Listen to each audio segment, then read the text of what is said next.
My wife asked at couples therapy, "If I told you I cheated, would you forgive me?" I replied, "Is this hypothetical?" Then she confessed everything. 2 affairs, 3 years total. When I stood up, thanked the therapist, and walked out, when she chased me to the parking lot, and my attorney was already there. Hi, Reddit. I've read stories like this before and never thought I'd be the one writing one. But here I am, sitting in an empty apartment, with boxes half open and silence thick enough to choke on. I'm Adam, 37, and up until about 6 months ago, I thought I was married to my best friend. Her name's Laura, 35. We've been together since our mid-20s. College sweethearts. Build a life together from nothing, the whole we're a team kind of thing. You know the story. 2 kids from ordinary families, trying to do things right. We had inside jokes, late-night drives, a wedding that people still talk about because we danced until the lights came on. I really believed we were unbreakable. Turns out, I was just the only one who thought so. The therapy session was her idea. She said we'd been drifting. I didn't argue because, truth be told, she was right. There had been distance. I'd been quieter lately, more focused on work. She was out more with friends from the gym. I thought it was just midlife adjustment. People grow, routines change. But when she brought up couples therapy, something in my gut twisted. Not panic, just a quiet knowing. I've always trusted my instincts, and this time they screamed that something was off. Still, I went, because that's what you do when you love someone and think the marriage is worth saving. We sat in that softly lit room, on that ugly beige couch the therapist seemed to all own, and after some polite chatter, she looked at me with tears already forming and asked, "If I told you I cheated, would you forgive me?" My first reaction wasn't anger. It was confusion, because that wasn't how you start a hypothetical. That was how you test the water before the plunge. So I asked, "Is this hypothetical?" And she broke. She said no. She confessed to 2 separate affairs. One with a coworker 2 years ago, another with a friend from her yoga group that had been ongoing for nearly a year. 3 years total. And in that moment, something inside me just went silent. Not rage, not disbelief, just this cold, clean quiet, like the world had hit pause. I remember looking at the therapist, then at her, and I said, "Thank you for your honesty." I stood up, shook the therapist's hand, and walked out. No scene, no yelling. Just done. Laura called my name, tried to follow me, but by the time she hit the door, I was already in the parking lot. That's where my attorney, Mark Stevens, was waiting. She froze when she saw him. Mark didn't say much, just handed her an envelope and said, "Laura, you've been served." The look on her face was the kind of shock you can't fake. She thought she was coming to a therapy session to ease her guilt, maybe to get some controlled sympathy. Instead, she walked into her own undoing. What she didn't know was that I'd found out months earlier.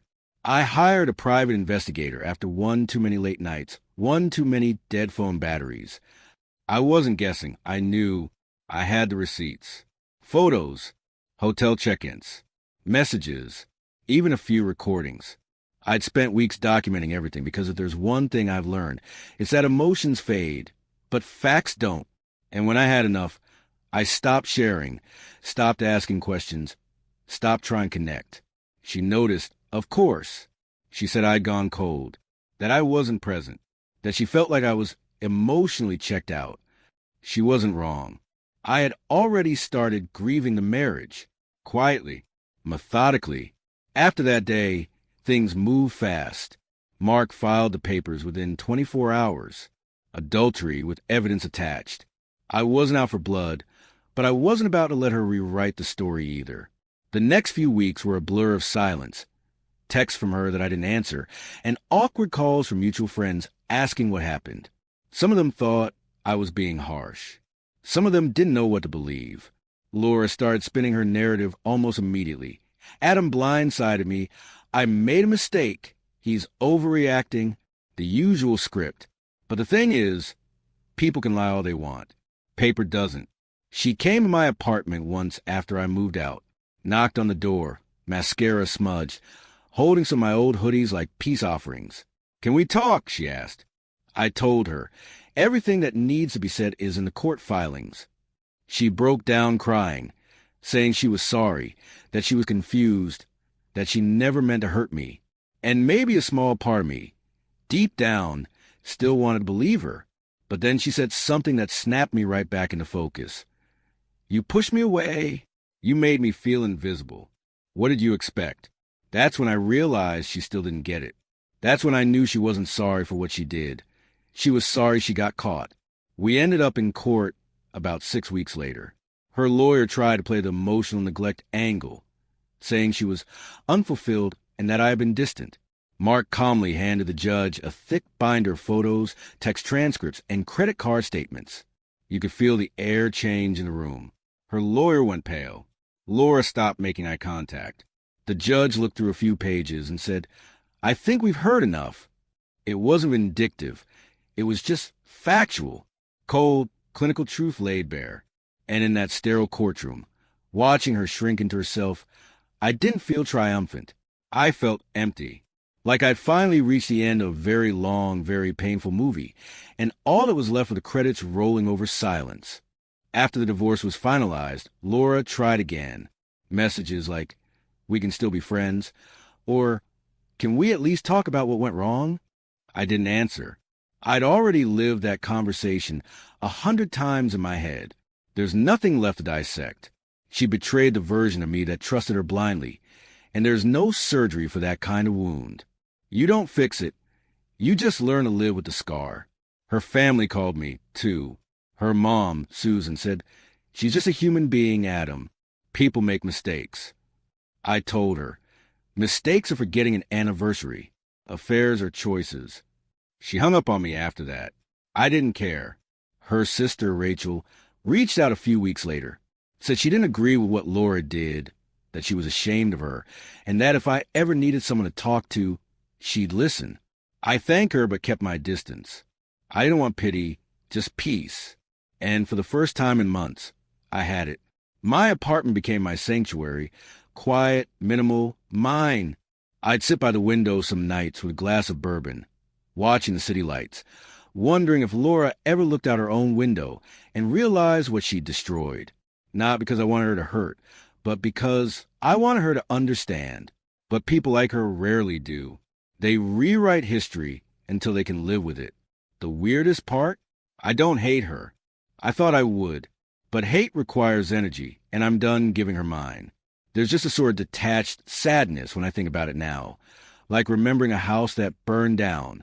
You love the walls, the furniture, the memories, but it's gone. You can't rebuild on ashes.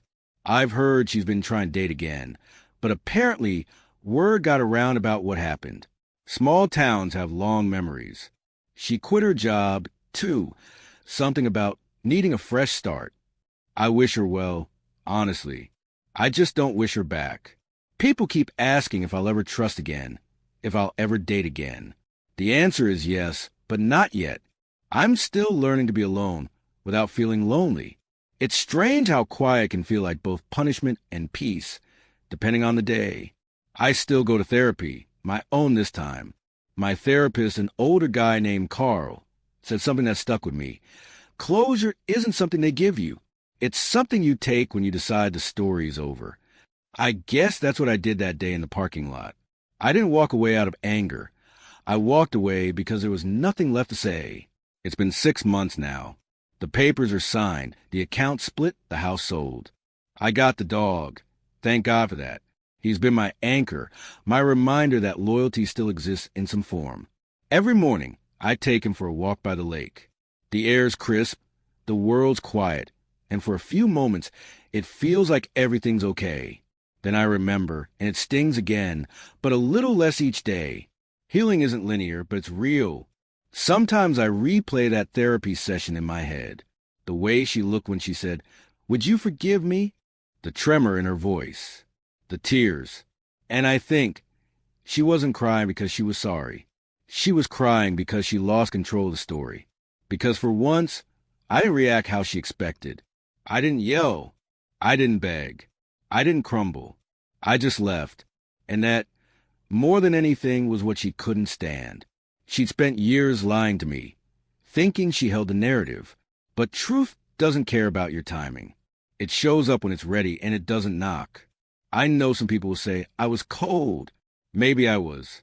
But sometimes being calm is the only way to survive something like this. If I'd screamed, she'd call me unstable. If I'd cried, she'd have felt validated. Instead, I just let the silence speak for me. And trust me, silence can be the loudest response in the world. I'm not writing this for sympathy. I guess I just needed to put it somewhere to take this mess out of my head and set it down. If there's one thing I've learned from all of this, it's that love doesn't die when trust does. It lingers for a while, haunting you, whispering what-ifs.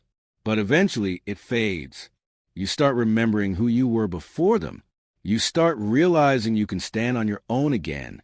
So that's where I am now. Standing, breathing, living in the quiet. Some days are heavy, but they pass. Some nights, I still wake up expecting to hear her next to me. But then I remember, peace sounds different. It doesn't lie. It doesn't cheat. It just is. If you've ever been where I am, here's what I'll tell you. Don't chase closure from the person who broke you. Don't wait for them to understand. Just gather your truth. Hold it close and walk away when you're ready. Because someday you'll wake up, look around, and realize you're finally free. Not fine, not healed, not over it, just free.